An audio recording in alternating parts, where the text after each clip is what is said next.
I'd like to first of all welcome everybody to Skegness. It's those dinners.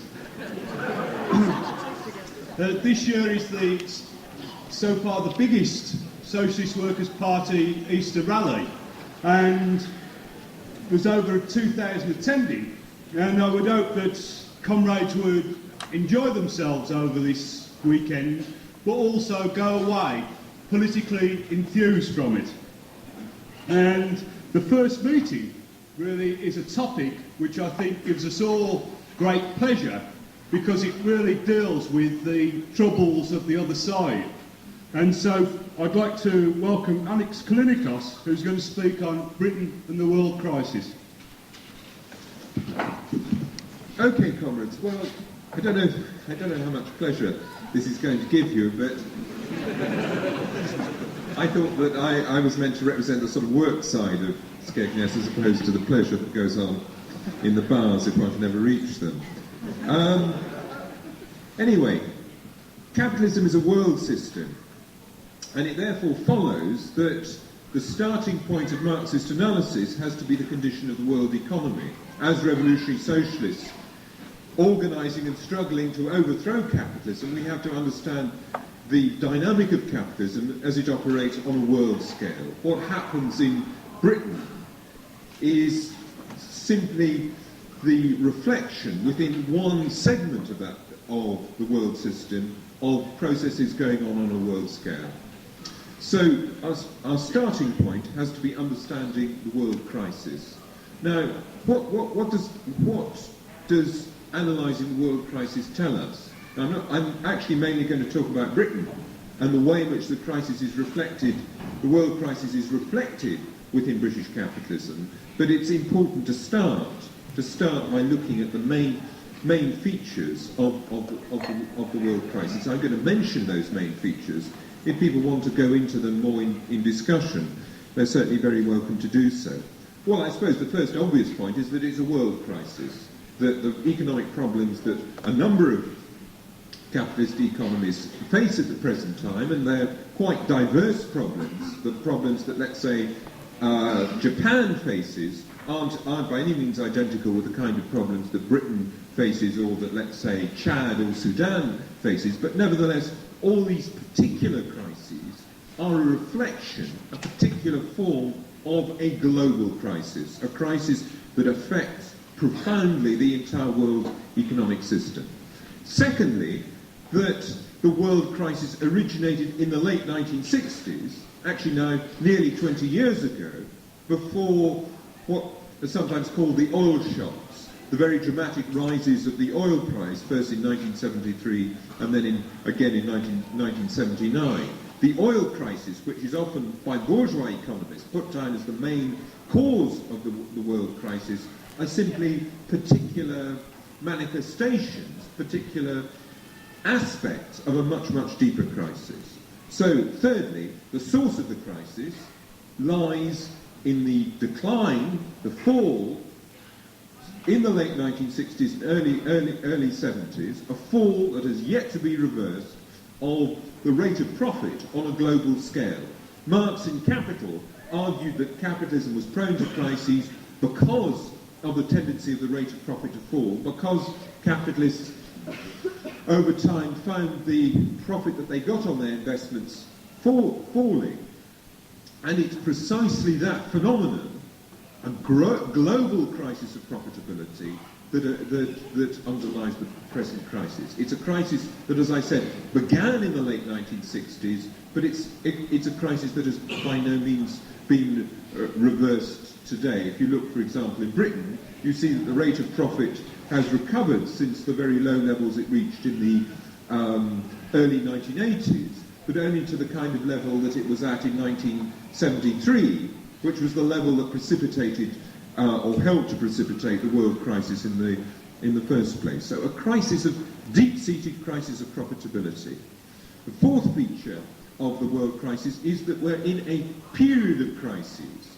It isn't simply, capitalism always exists in the movement from boom to slump. what economists call the trade cycle, the upwards and downwards movement of the world economy from boom to slump. That's something that happens even when the system is facing a deep crisis of profitability like the present one. So that the fact that you can have periods of what are called economic recovery, and there was a period of economic recovery in the mid-1980s, particularly with very rapid growth of the American economy, the fact that you can have periods of economic recovery, and we have had such periods since the late 1960s, doesn't alter the fact that we are living in a deep-seated period of crises, a deep-seated period of crises in which economic slumps, like the one of the mid-70s or the early 1980s, are very deep, very long, very difficult to get out of. And when there are economic recoveries, as there was in the late 1970s and again in the mid-80s, a period I think we're just coming out of, actually, those recoveries are weak, unstable, leave very high levels of unemployment in major segments of the system. In other words, they reflect the fact that the contradictions haven't been solved. And the underlying contradictions haven't been solved. And you can see that even when there was a period of recovery in the mid-1980s, a period which I think is now coming to an end, there were very deep imbalances in the world economy. These imbalances were reflections of the fact that the underlying contradictions weren't solved. So that you have, I'll just give some examples, very profound contradictions between the major capitalist economies.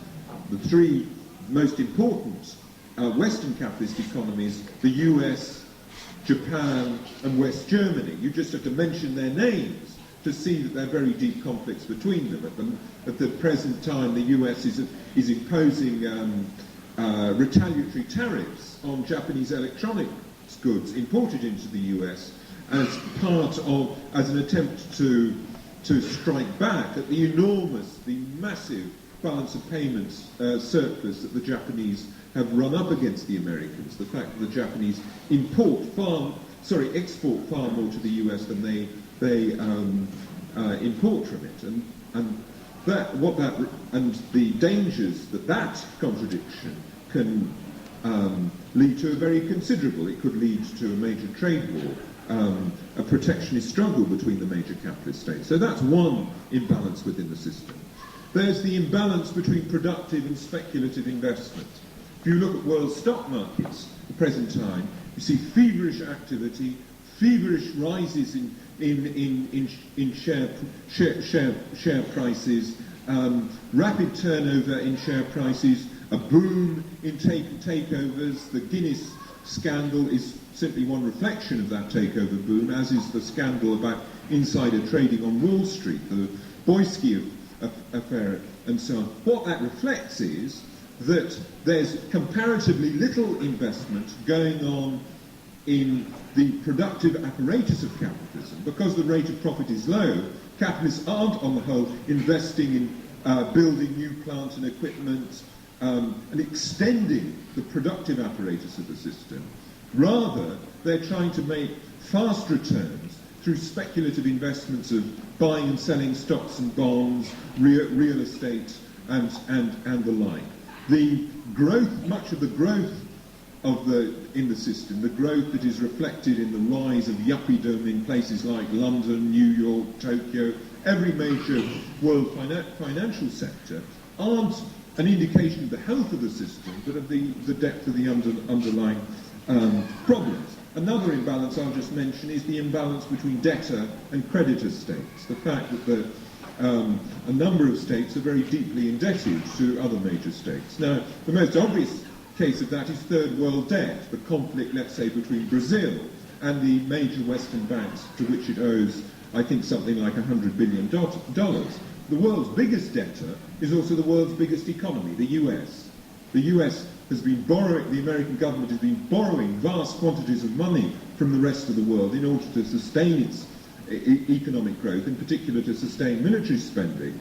And what that means is that the Japanese Japanese capitalists at the same time as selling vast quantities of goods to the Americans and earning lots of dollars that way, are lending the dollars back largely to the American government to fund the American government's arms spending program. And that in itself creates fantastic instability in the system, because if the Americans press the Japanese too hard on the question of trade, the Japanese can say, well, we'll stop lending you money. And if you think the crash of someone like Brazil, it's simply refusing to repay its debt will cause, or could cause, problems to the system. A financial crash affecting the US really would be something again. So what we're talking about is a world economy in deep, deep crisis, reflecting a low rate of profit on a world scale, with all sorts of contradictions which are, at the present time, destabilising the system quite radically. And my guess is that we're moving towards another world recession, like that of the mid-1970s or the early 1980s. And I may be wrong about that, but that's my hunch, just looking at the current economic indicators and what bourgeois politicians and so on, and bourgeois economists particularly, are saying. Now, all this analysis is an essential framework to understanding what's happening in British society and to what's happening to British capitalism. You see, what distinguishes Marxism from reformism, the politics of, for example, the Labour Party, is that social democrats, people who see change coming through Parliament, like people in the Labour Party, really see the world economy as a collection of national economies. In other words, they don't see the world economy as one unified global system, but rather they see it as different national economies just added together. The crucial agents in the world system for social democrats are the individual national economies, and not capitalists operating on a worldwide scale. And it follows from that, because they don't have an insight, because they don't start from capitalism on a world scale, they see the solution to the crisis as lying in what a particular nation-state can do. The idea that's reflected, for example, in the, you don't hear much about it these days, but the alternative economic strategy that used to be popular on the Labour left. It focused entirely upon using the power of the state in order to strengthen British capitalism through state control of investment, import controls, etc., etc., etc. The idea was that the individual nation-state could solve the problems of the individual national economy. Now, the experience of the past, well, actually the past 140 years, but certainly the last 20 years, has shown very clearly what a utopian idea it is, that the nation-state can resolve the problems of the individual national economy. For two reasons. First of all, that individual national economies are simply part of a much broader web, an international web of economic relationships. So it's an illusion to think that the nation-state controls what goes on within its borders. And secondly, because of the underlying crisis of profitability, which can't be solved simply, or to a large extent, by the intervention of a particular nation-state controlling investment, because the fundamental problem is the return capitalists get on their investment. That's the problem that has to be resolved for the system to start booming on a large scale. And if we look at the experience, for example, of the Mitterrand government in France in the early 1980s, probably the most seriously reforming social democratic government of recent years, and the way in which that was smashed by the international financial markets, its policies torn to shreds, we can see just how utopian the essentially nationalist kind of strategies that reformists pursue, how utopian those kind of strategies are. Nevertheless, each national economy, each individual economy, has its own peculiarities, has its own particular form, its own particular problems, its own particular patterns of investment, divisions within the ruling class, all sorts of things that partly reflect that country's history, partly reflect its position within the world system. And it is necessary also to understand those peculiarities within the context, however, of starting from an understanding of the world crisis. It's especially important to do so in Britain's case because British capitalism faces a very serious problem of its relative decline. In other words, the decline of British capitalism as a major industrial power relative to the other major industrial powers, countries like the US, Japan, West Germany, and so on, but even indeed some of the newly industrializing countries of the so-called Third World, countries like South Korea and Brazil and the like. British capitalism faces a double crisis. It faces, it's like all capitalist economies, it faces the fall in the world rate of profit, but it also faces the problem of the fact that the competitiveness of British industry has been and continues to be in decline relative to the other major capitalist economies. Now, why it's important, particularly for revolutionaries, to have an analysis of the relative decline of British capitalism, and I'm going to say quite a lot about that, is because the problem of British decline is at the centre of reformist analysis. If you look at what's actually not simply reformist analysis, I mean also the analysis put forward by open capitalist economists and politicians and so on, but it's the reformists with whom we're arguing. Now, very largely, if you look at the Labour Party, and if you look at different wings of the Labour Party, you see that they identify the problem that they have to deal with, not of the struggle of the working class against capitalism, trying to develop a socialist alternative to the existing capitalist crisis and so on. They see the problem largely as one of reversing the decline of British capitalism. And this way of defining the problem, I mean, obviously how you define the problem is going to define the kind of solution you achieve. It provides the basis for pursuing a reformist strategy in British capitalism. But more than that, this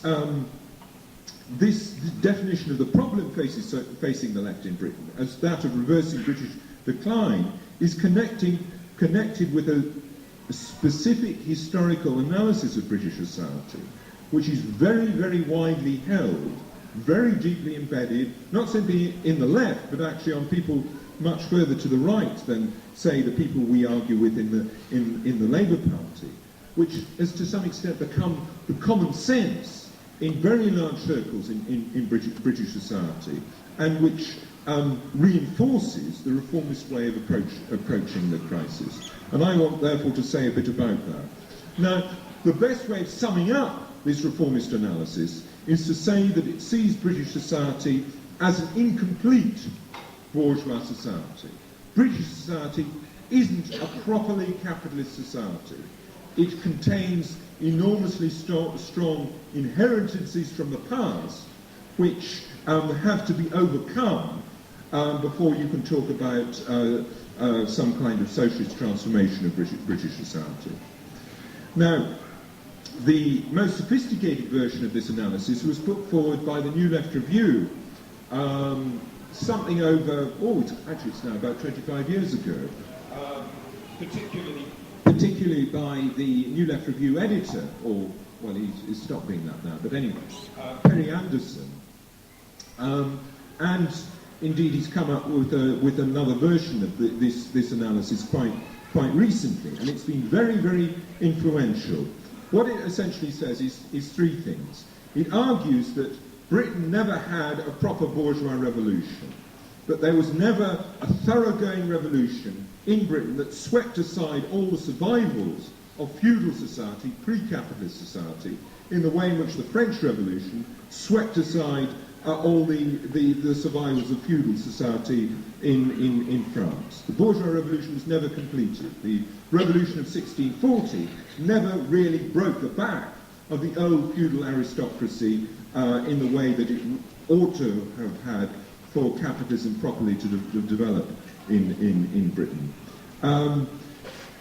Secondly, that when a powerful capitalist class did develop, with the development of industry in the late 18th and early 19th century, the Industrial Revolution, it was always subordinate to, politically, socially, culturally, etc., to the old landed aristocracy. It never developed into a dynamic political force fighting for its own interests under its own banner. So we've always had a particularly backward capitalist class in this country, even when we got one. And the result, thirdly, is that the British state, as Anderson recently put it, is an ancien regime.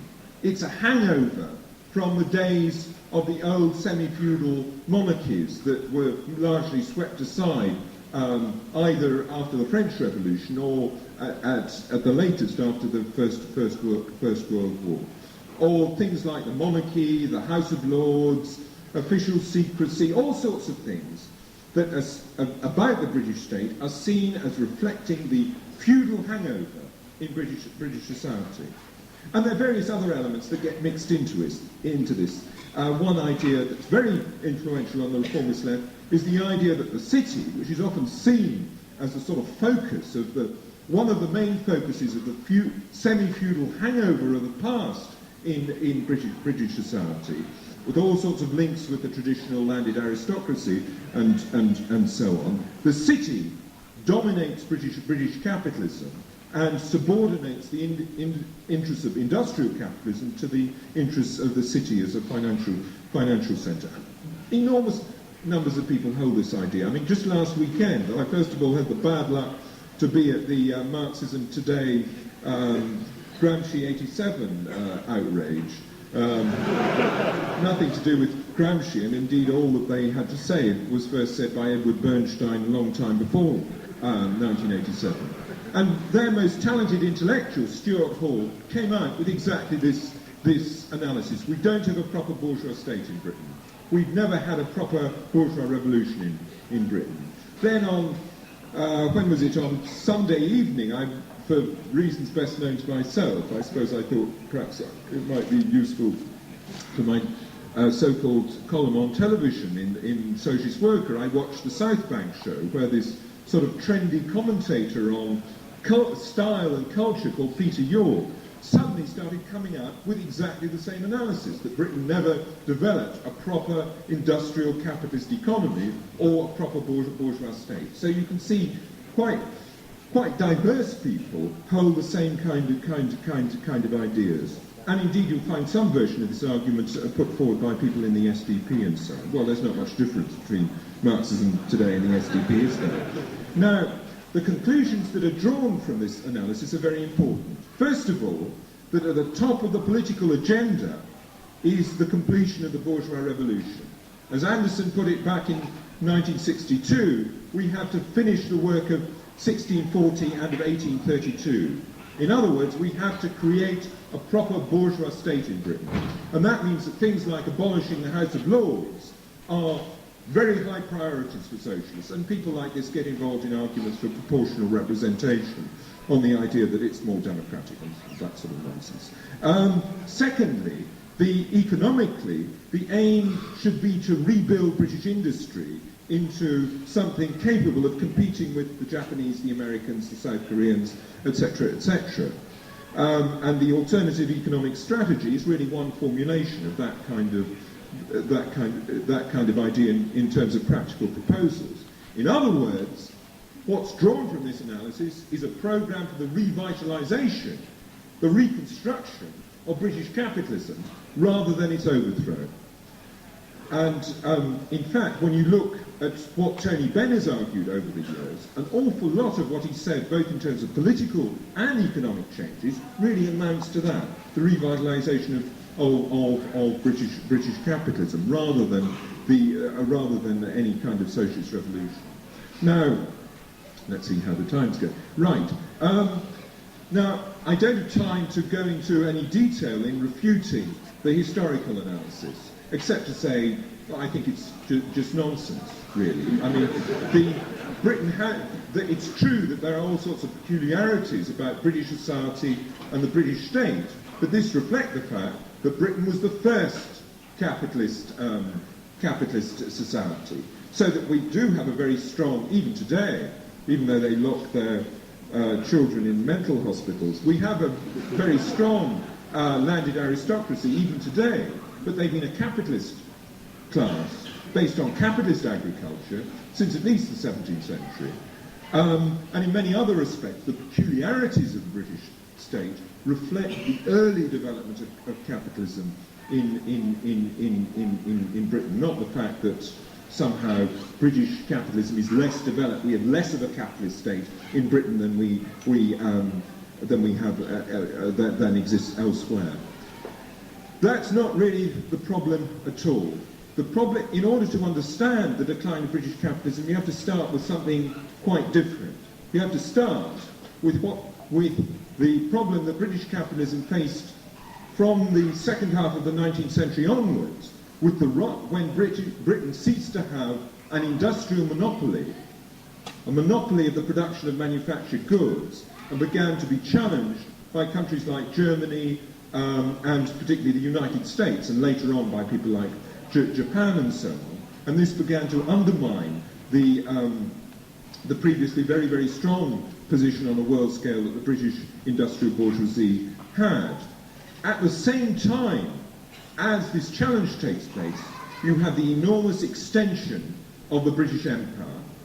The Empire, Britain's overseas possessions, which had been important even in the 17th and 18th centuries, but now becoming absolutely central to the interests of the British ruling class. Indeed, you see an enormous growth in overseas investment by British capital. I can't remember the figures, but they're absolutely phenomenal rise in overseas investment in the empire and the semi-empire. Countries like Argentina were effectively part of the British Empire, even though they weren't formally colonies, and so on. Enormous expansion of overseas investment.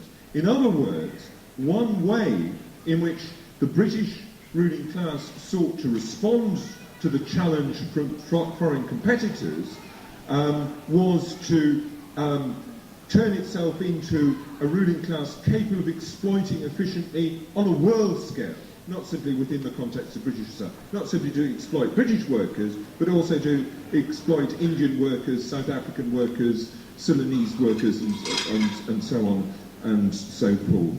Now, if we turn to what I think is the classic Marxist analysis of British society, even today, the analysis that Trotsky puts forward in Where is Britain Going, published in, I think, 1925, just before the General Strike, he argues that the First World War and the sharpened tensions between the imperialist powers that the First World War opened up through British imperialism and this enormous world hold that British capitalism had into deep crisis.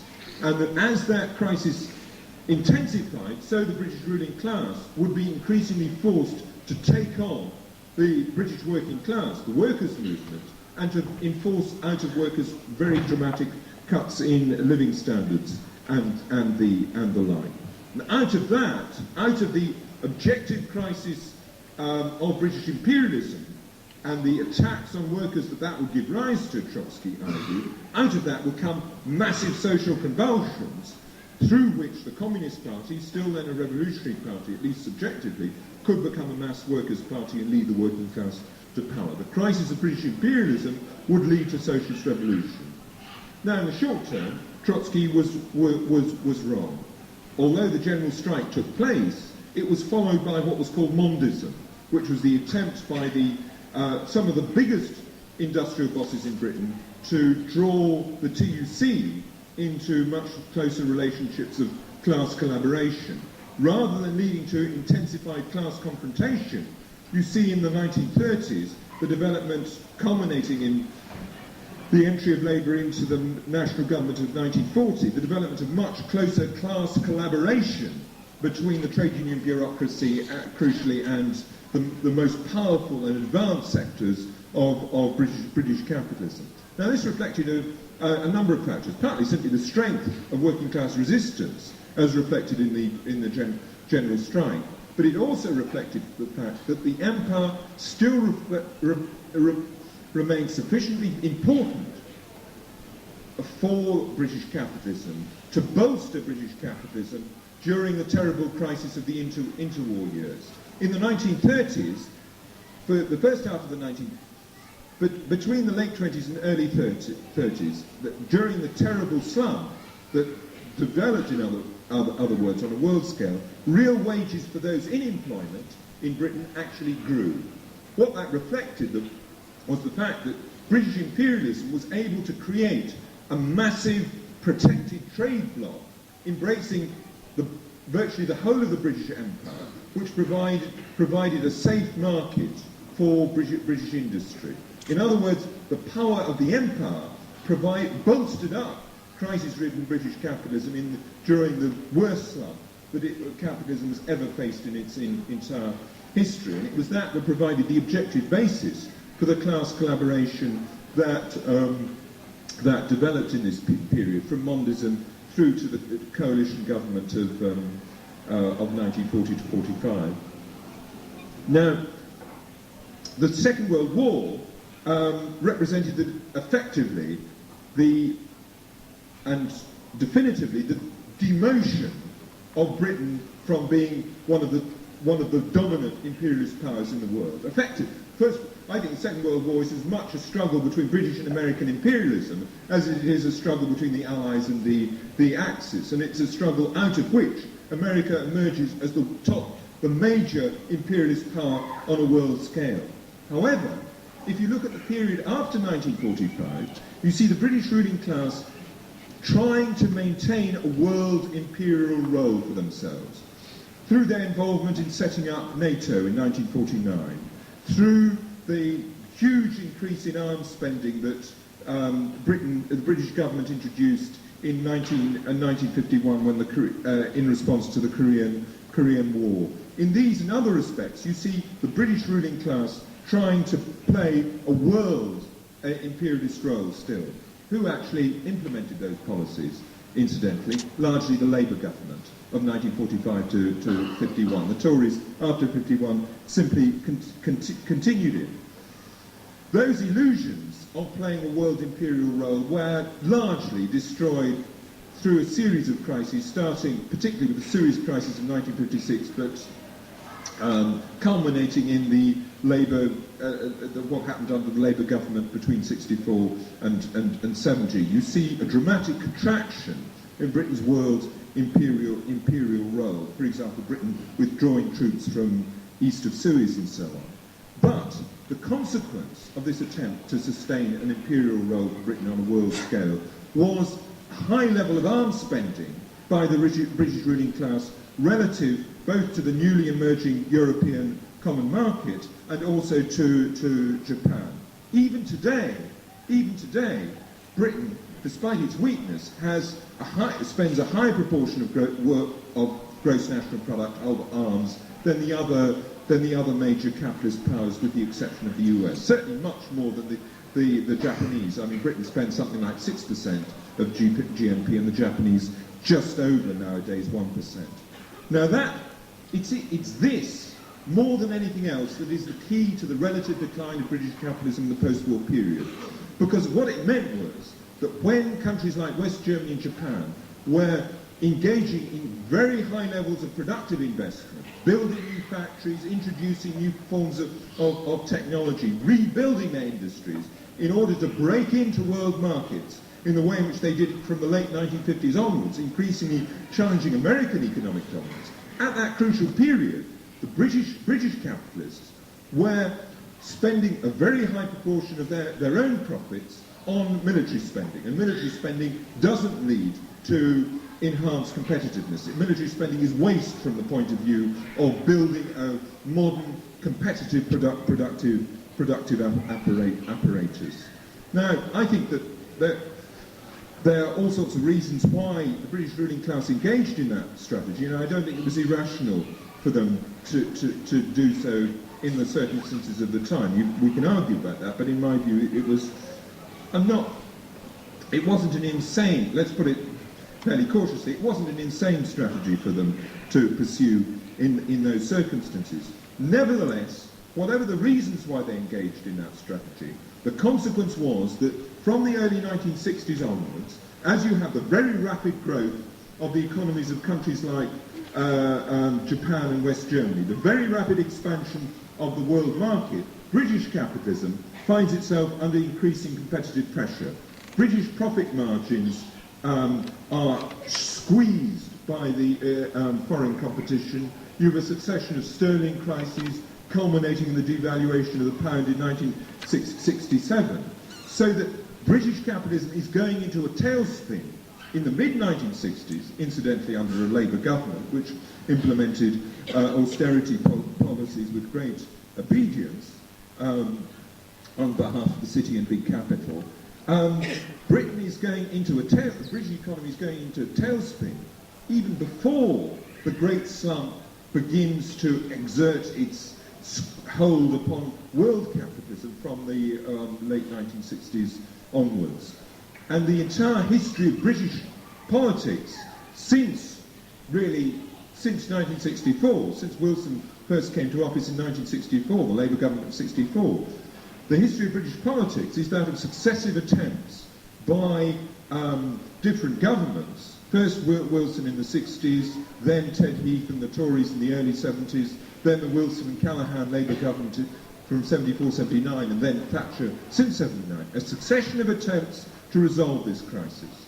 Now, the dominant form that their attempt, what they mainly focused on, is has been the conflict between labour and capital. The ruling class seeking to force down wages, to reduce working conditions and so on, to weaken workplace organisation in order to increase the profitability and competitiveness of British capitalism. Really, all the differences between different governments and different ruling class parties has essentially been about the most effective strategy for doing that. How great an emphasis to place on the collaboration of the trade union bureaucracy, how much onto confrontation. The nature of the strategy, the aim of the strategies have remained the same. It's often thought, however, and here we come back to another of the characteristic illusions of the reformist left, it's often thought that there's another conflict within British society and the British economy that is at least as important as the conflict between labour and capital, and that's the conflict between the city and industry. Very, very common for, you find left-wing economists and so on saying that the city has had an interest in pursuing policies that have undermined the competitiveness of British manufacturing industry.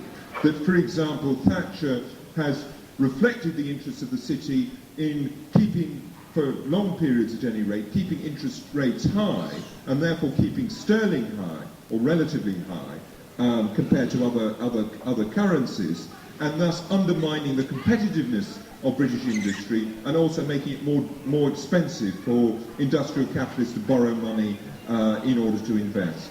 So the idea is the conflict between different sections of capital is at least as important as the conflict between labour and capital. And you can see the political implication you can draw from that the left should ally itself with the progressive dynamic wing of capital, industrial capital, against the city and its friends in the Tory party and so on. And indeed, Neil Kinnock's rhetoric fits that very well, doesn't it? When he talks about Labour being the party of production, the party of industry, and so on, it fits the idea that the left should see, however we define the left, and obviously it has to be fairly broad to include Neil Kinnock, should see its strategy as an alliance with industrial capital. Now, it's an immense, now you see, it'd be foolish to say that there are never conflicts, and important conflicts, between different groups of capitalists. The argument about the role of the city is immensely exaggerated. And the best way of bringing that out is to look at the nature of modern industrial corporations. Corporations whose main activity is the production and sale of manufactured goods and related products. GEC, Austin Rover, all the big... Well, Austin Rover isn't very big anymore, is it?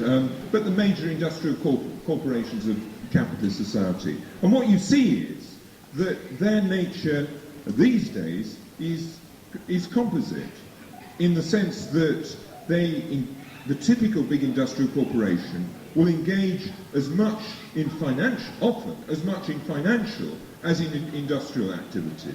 But when you hear about speculation on the market and companies engaging in speculation in currencies and in stocks and shares and so on, it may well be big industrial corporations engaging in that.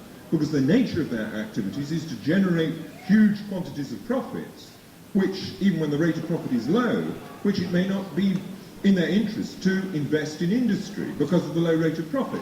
So they speculate in currencies and in the city and so on, just as, and on other stock markets, just as much as any merchant bank or whatever. I mean, the scale of it is sometimes enormous. I mean, BP, I think it was BP, actually set up its own bank as a separate subsidiary company in order to provide the focus for organising its financial speculation.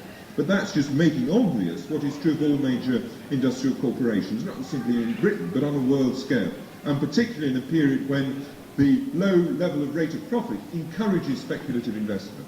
Secondly, big British corporations are multinational corporations. In other words, they operate on a world scale, and if the rate of profit seems higher in other countries than Britain, they will shift activities out of Britain. And you see, let's say, engineering firms like GKN doing this under Thatcher on quite a large scale. So the idea that the villains of the piece, the people responsible for the rundown of British industry, are the city, a narrow group of capitalists, and that the core of British industrial capital is having nothing to do with this, is an absolute fantasy, and a fantasy with very dangerous political implications. Therefore, what we have to say is that the crucial conflict isn't that between different sectors of capital. The crucial conflict is that between labour and capital. And that, indeed, if we look at British politics over the last 20 years, every government, except the present one, was destroyed by that conflict. It's not simply the winter of discontent that broke the back of the Callaghan government in 1978-79. The Wilson government was also drastically weakened by an explosion of wage militancy against its pay controls in 1968-69. Of course, the miners brought down the Heath government in 1974. So that there's a consistent pattern of that conflict destroying successive governments. Now, of course, we all know only too well that the working class movement hasn't destroyed Thatcher, and that indeed she looks, I think, to a significant extent because of the vast weaknesses of the Reformist Party, of the Labour Party. She looks like having quite a good chance of being returned for a third term, and is even talking about a fourth term, God help us. So we're not talking about a government that has been destroyed by that conflict between labour and capital yet. However, what we have to say, and it's very important that we emphasise this in our arguments with people who think that Thatcher is all-powerful, that there's this juggernaut that is running down the working class movement, that there's nothing we can do to fight it. We have to emphasise that working class workplace organisation, the basis of trade union organisation, remains intact, though weakened. Trade union membership has not suffered the kind of collapse that it did in the interwar period after the defeat of the general strike and so on. But basically, the working class movement is intact and capable of resisting ruling class attacks in all sorts of ways. Secondly, this is reflected in the fact that the competitiveness of British capitalism is the competitiveness of British capitalism is, if you look at the trends, continues to decline relative to its major competitors. This is reflected in the fact that real earnings continue to rise for those in employment and so on. All these are indices of the enduring strength of workplace organisation and of the vast problems that face the ruling class in general and the Thatcher government in particular. When you set this beside two other facts, first of all, that, as I say, there are many signs that the world economy is slowing down, and that the British economy will be drawn into the storm that affects the world economy, and that North Sea oil bolstered the Thatcher government because it gave them the revenues in order to maintain social security payments at least a minimum level. It was a very important financial prop to the Thatcher government over the last 8 years. that North Sea oil is a declining source of revenue for the government and for the ruling class, then what we're talking about, what that really suggests is a scenario in which the ruling class are heading towards a very severe economic crisis indeed. Now, when I say heading towards, that doesn't mean it's happening now. It's going to happen tomorrow. If you look at the short-term indices, the British economy is growing rather fast. It's growing, I think, indeed, rather faster than, for example, the West German and the Japanese economies. What this reflects is, I think, really two short-term factors. One is the fact that the pound has fallen against other major currencies, and that makes British exports a bit more marketable on a world scale. Secondly, it reflects the fact that the Tories are pumping as much money as they can into the economy in order to create a pre-election boom, bring down unemployment figures, and get re-elected. In other words, there's a short-term pattern.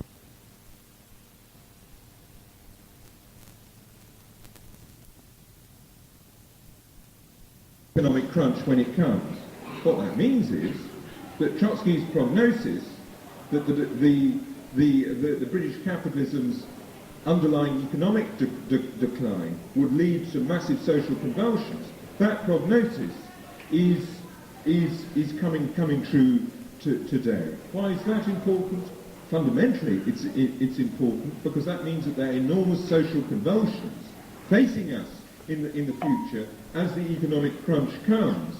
It's towards the prospect of those convulsions that we are essentially building today. We are trying to build an organisation capable of relating to the massive struggles that will develop in the future.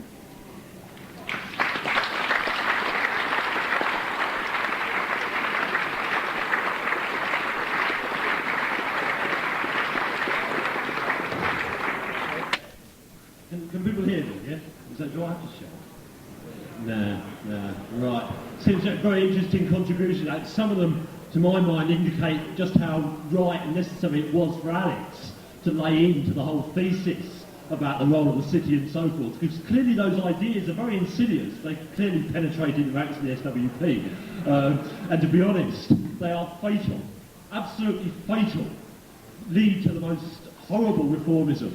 If one counterposes the question of the trivialities of the city and its lending policies to the fundamental, is marginal, absolutely marginal to the fundamental and deep-seated problems of British capitalism. Cliff just put his hand up, he's going to disagree. I want to come back if he's going to disagree, I'll tell you. I want to raise two issues, really. One is, I think, there are two dangers for us in this situation. One is to be carried away with, if you like, the short-term impressionism that I think a number of comrades are vulnerable to. You hear Lawson talking about, the booming British economy. You see, a slight fall in the unemployment figures, and you think maybe we're wrong. Maybe Marxists have got it wrong. Maybe the British economy is recovering.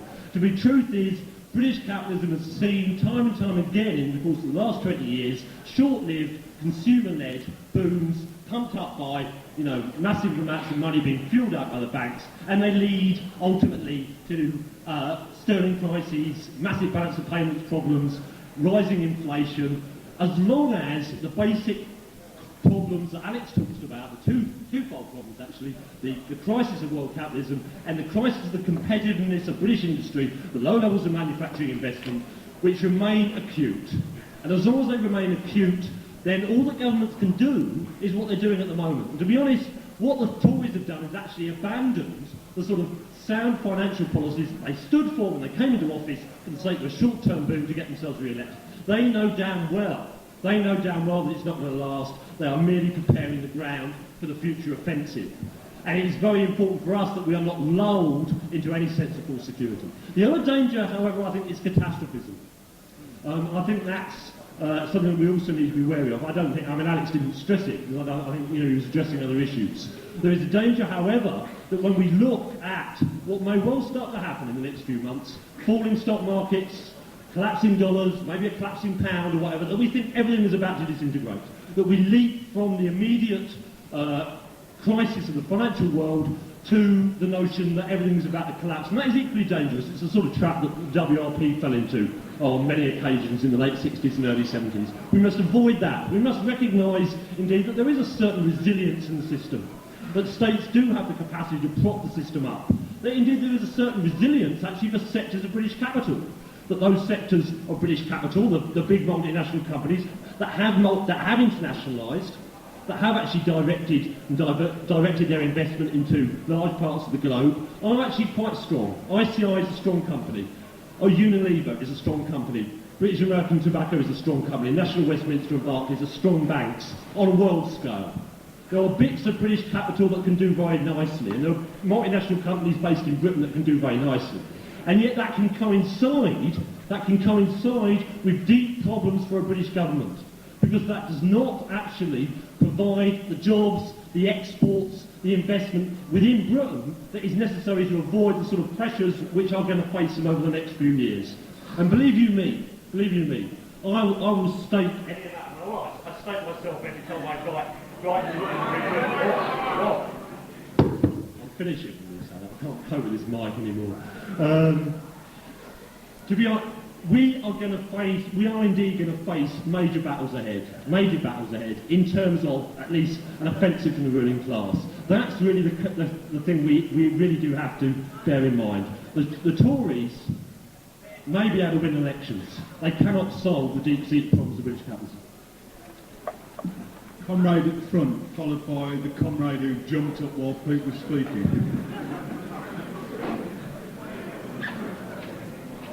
Yeah, just 2 points really. On the question of the House of Lords and public schools, and does that mean that Britain isn't really a bourgeois state?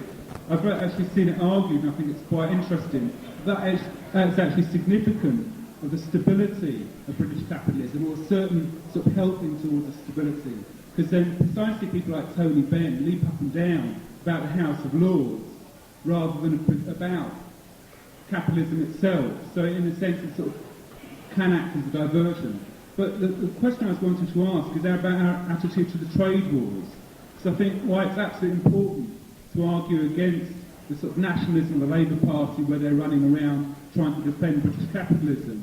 But, I mean, that's apart, as far as I can see, all it would do is weaken British capitalism, and therefore all it can be is, in a sense, good for us. Followed by the comrade at the front.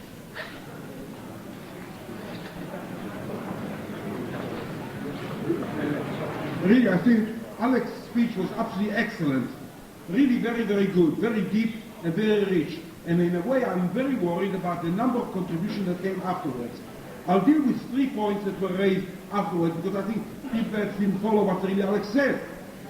Point 1, about the fact that the House of Lords pulls as if there a possibility of bourgeois revolution in Britain. In Russia, 1917 was a proletarian revolution that was combined with a bourgeois revolution. Why? Because in Russia, the pre-capitalist formation were on a massive scale. Here, exactly the opposite. Because capitalism in Britain was the original industrial route, was in Britain, in England, before any other country in the world. They were in Britain. The capitalists didn't have only bloody capitalists, they bought also the aristocracy, you know, they made them into capitalists, they got into the bloody aristocracy of labor, they assimilated. Therefore it is the power of capitalism that they have this bloody, the sign of the House of Lords and the nobility and all the rest of it. And this is, we must understand, there was no bloody nonsense about the bourgeois democratic revolution in Britain. It is not Russia of 1917. Point 2. Comrades raised, but look, in Japan, the finance capital are investing in industry. In Germany, they are investing in industry. In Britain, they are not investing. Therefore, perhaps it is true there is a basic conflict between the city and industry.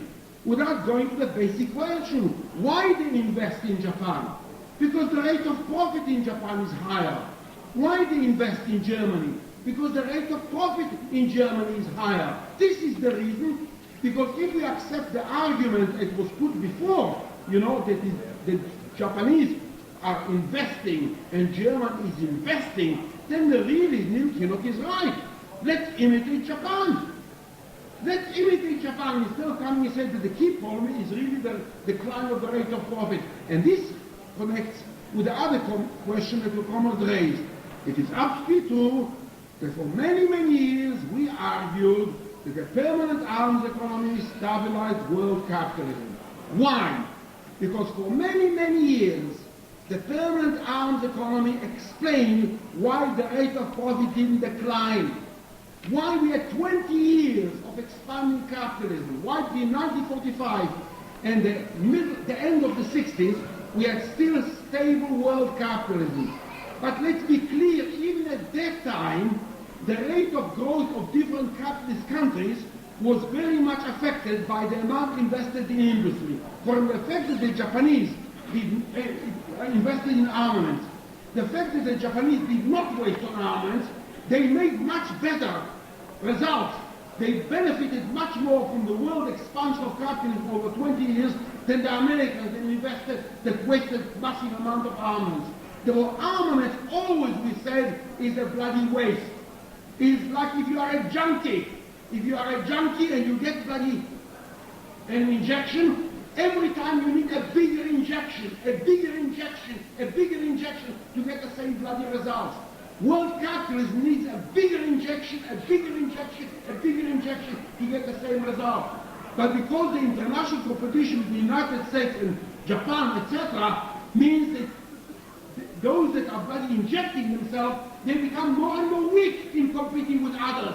And this is the reason the theory of permanent arms economy is not denied by what happens, but on the contrary, the theory of the permanent arms economy explains that when world capitalism, the permanent arms economy doesn't guarantee a stable high rate of profit, then in reality all the contradictions that appeared at the time of permanent armed economy in terms of the international competition between different capitalist powers, this becomes more radical and more fundamental. And this is the reason. It's not that we were wrong 20 years ago. We were right 20 years ago. We were right 15 years ago. We are also right now, because the permanent arms economy doesn't guarantee now the high rate of profit. And the result is a very simple one. This is the reason why you find that Britain that spends about 6% of the national income on armaments. It is a catastrophe of Britain. Now, if the world capitalism was expanding, from the 50s and 60s, the proportion of British capitalism in the world was declining. But the decline didn't prevent British capitalism being prosperous. The proportion of Britain in the world was declining. But because the cake was expanding, because world trade is expanding, even if Britain had a smaller and smaller proportion, still the economy was prosperous. The tragedy at present that the British share is declining while the total cake is not expanding very quickly. On the contrary, it's a general contraction of the total cake. That's why the same phenomena of investment in armaments, wasting of armaments in the 50s and 60s that damaged British capitalism become catastrophic in the 1980s. Not that at that time it helped British capitalism, it didn't help at all. And Alex is absolutely right why British capitalism went into the bloody armament nonsense. And therefore, this is basically what I want to say. Comrade Fonseca.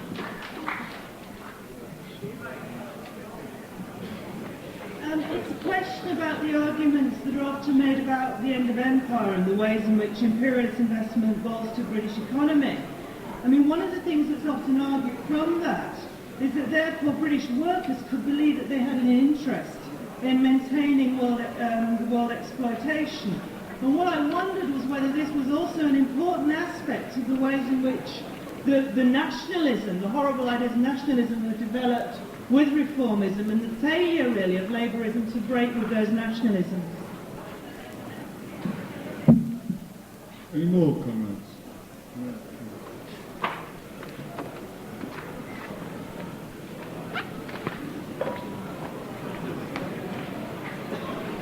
You don't want to overestimate the degree to which anybody is investing in Japanese or German capitalism either.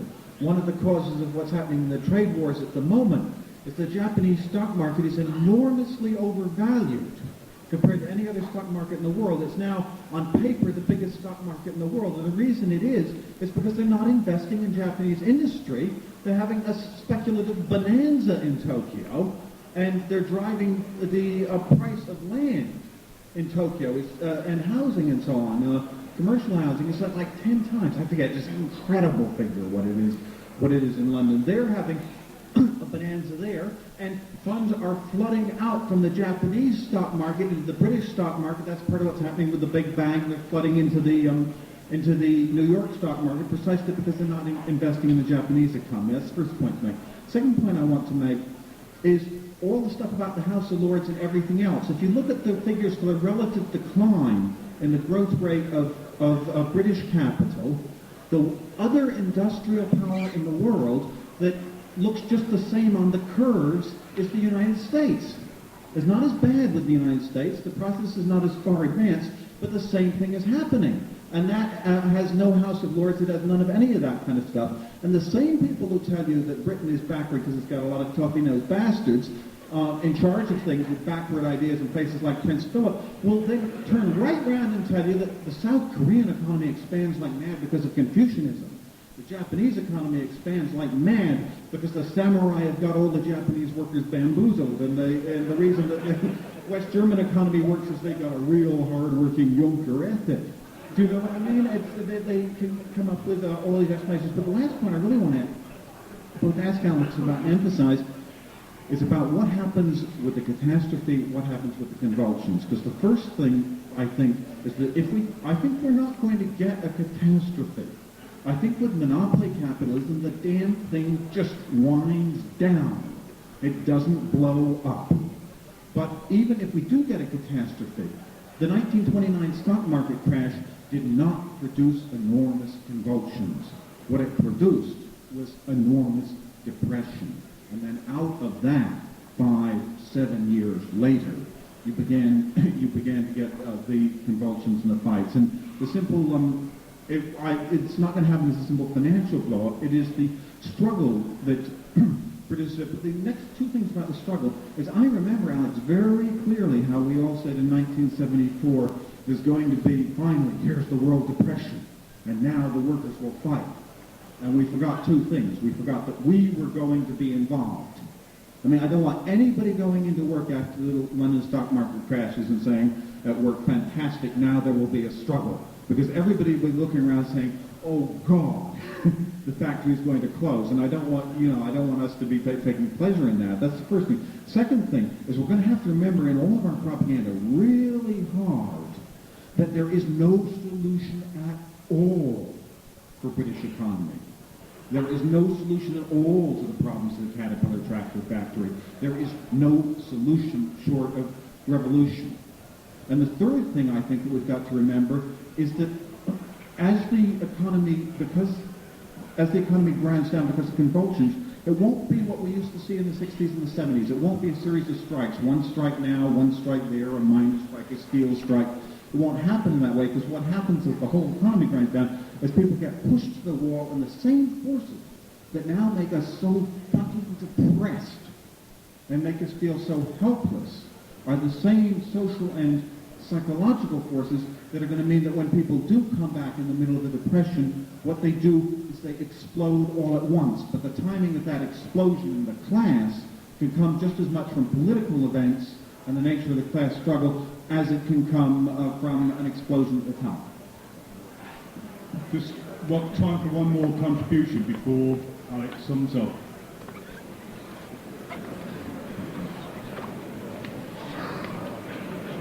Yeah, obviously we're living in a world system, and what happens elsewhere very much affects what happens in Britain. Perhaps that's most true of the United States. And it seems the focus of a lot of the world crisis is increasingly coming from the United States. The fact of the budget deficit, the fact that American banks are very much overexposed to Latin American debt, including Brazil, which has just defaulted, and also the fact that America is increasingly facing import penetration and a loss of competitiveness, which is leading to trade wars. And perhaps, Alec, when you started talking about we're moving into another recession, you could talk about the prospects for the American economy and how that ties into Britain. if Alex could come back now. Okay. Well, first of all, on the question of asking whether Britain is a sort of quasi-feudal patrician regime. You see, I think it's important to be quite hard about it, not to make concessions about the argument in the way in which I think Jeff Brown was, because people move from the idea that patrician survivors, feudal survivors exist, to the idea that there's scope for democratisation. In other words, for reform of the system. And I think we have to be very, very firm in opposition to that. I think that if you actually look at all these traditional institutions, the truth is they were very largely reinvented in the 19th century.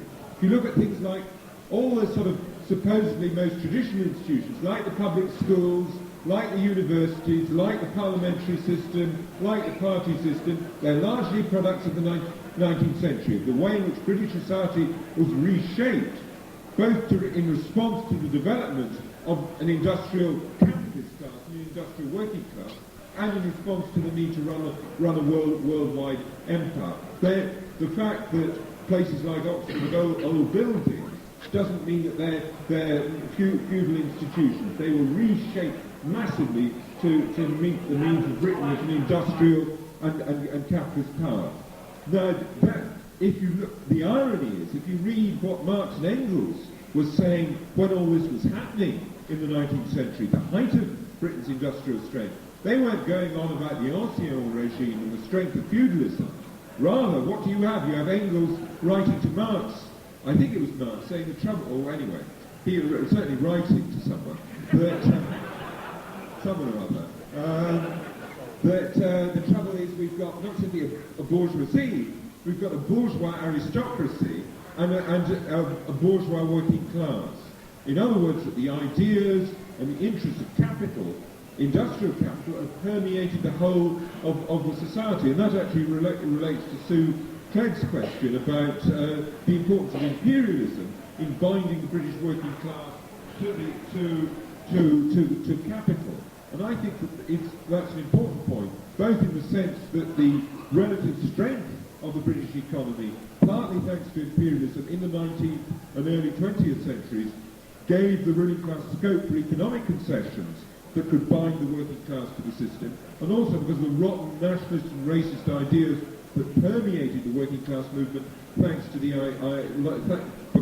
crucially because of imperialism. And of course, that's a heritage of imperialism that we have to be very, very clear in being absolutely unconditionally in opposition to, and looking for opportunities to break down.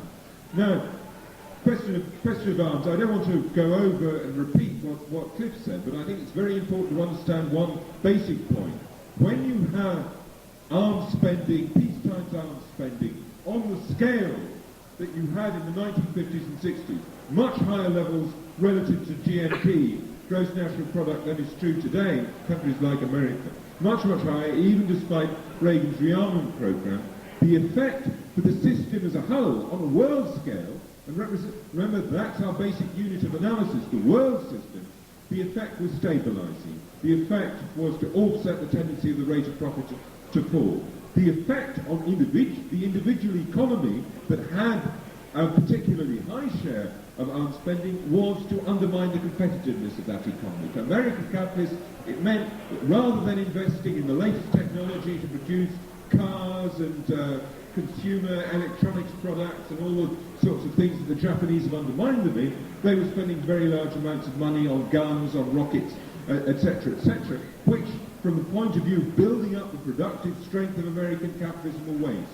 And it's important to understand that arms production undermines the individual economy that bears the burden, even if it may, in certain circumstances, stabilise the system on a global scale, because the reason why the arms economy ran down was crucially the American ruling class responded to the erosion of their competitiveness by running down their arms spending to very, very low levels by post-war standards, and it was that reduction in arms spending, the shift of investment into building up the productive apparatus of American capitalism, the very sharp increase in international competition in the late 60s and early 70s that brought down the world rate of profit and inaugurated the current period of crises. So it's very important to distinguish between the global implications of the permanent arms economy and the implications it has for a particular individual economy. Why is Gorbachev so keen to cut arms spending? Because Russia spends 15% of GNP on arms spending, and that's eroding the civilian economy to an increasingly serious effect. The question of the city, you see, I think it's important to be quite hard about this.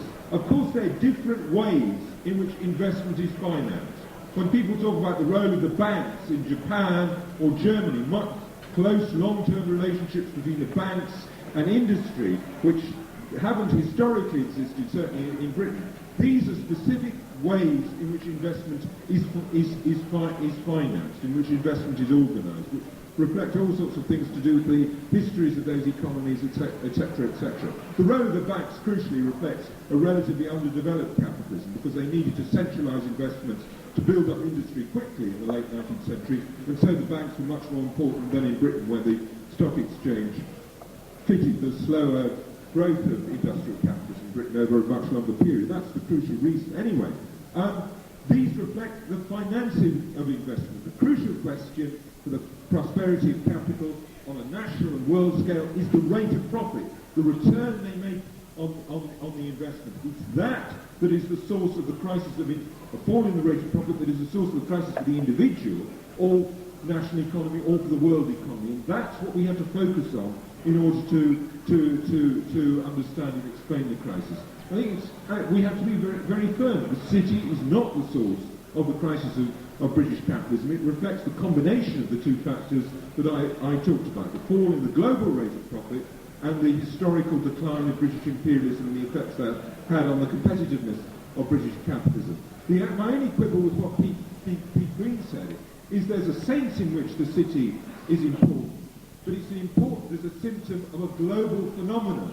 The kind of things that are happening in the city now, the Big Bang, the short-term speculation, that's not a specifically British economy, that's a British phenomenon. That's a phenomenon on a world scale. If you look at American capitalism, the speculative short-term investment is on a much greater scale in Britain. Jonathan Sneal is also right about Japan. In Japan, there's speculation in all sorts of real estate and stock market speculation, which reflects the fundamental fact that it's not very profitable, even in Japan, to invest productively, to invest in building up the productive apparatus of the economy. So that, to the extent the city is important, it is a symptom of a global phenomenon, speculative investment which reflects the depth of the crisis. The last point I really want to deal with is this, and it's to do with the coming crisis. Now, Pete Green and Jonathan Neal are absolutely right to warn against being catastrophist, of being like, say, the Stalinists were in the late 1920s, that there's a global slump coming which is going to drive the working class in a revolutionary direction and lead to a chain of successful socialist revolutions. That kind of catastrophism is very, very different, far away from our politics. But at the same time, it's very important to emphasise that not simply is British capitalism heading for much greater economic difficulties than it has suffered under Thatcher or under the last Labour government, but also that world capitalism is heading towards another recession. Why is it important? First of all, because it indicates the depth of the economic contradictions facing the world system, and British capitalism is part of world capitalism. None of those contradictions have been resolved in the crisis of the past 15 years. That's the first reason that it's important to understand it, because it's the starting point for any possibilities of revolutionary change. Secondly, that a consequence of those economic contradictions will be massive social convulsions, massive class struggles. The development of those class struggles is absolutely inevitable. It's important to be emphatic about that. I didn't really agree with Jonathan Neal. You see, it's true in Britain, the 1930s were a period of relative quiescence. There weren't big struggles.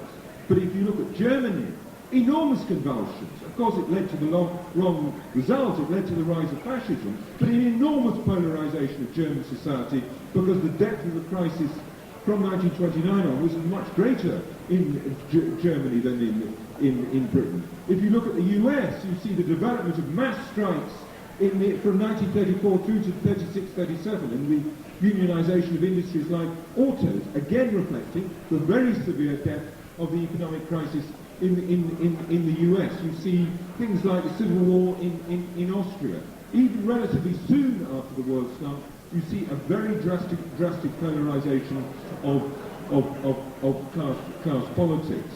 Now, while you can't, if we say that the system hasn't solved any of its problems, that the problems are becoming more acute, that the instability, even in periods of growth, are becoming more serious, the contradictions, for example, between America and Japan and so on, then what we're saying is that bigger economic crises, even in the slumps of the mid-70s and the early 80s, are on the way, and they will provide the objective basis for the kinds of convulsions that took place, for example, in the early 1930s. And that brings me to the final point. Of course, the example of the early 1930s isn't a particularly nice one, because we lost. Because the fascists won in Germany, the clerical right wing won in Austria, etc., because the mass strike movement of the mid-30s in the US was chloroformed by the trade union bureaucracy and the Democratic Party and so on. We lost in that period of struggle. But the reason why we lost wasn't because of the depth of the crisis or because of the scale of the struggle. The reason why we lost was because of the subjective factor, the weakness of revolutionary socialist politics, the dominance of Stalinism, the dominance of social democracy, etc., etc.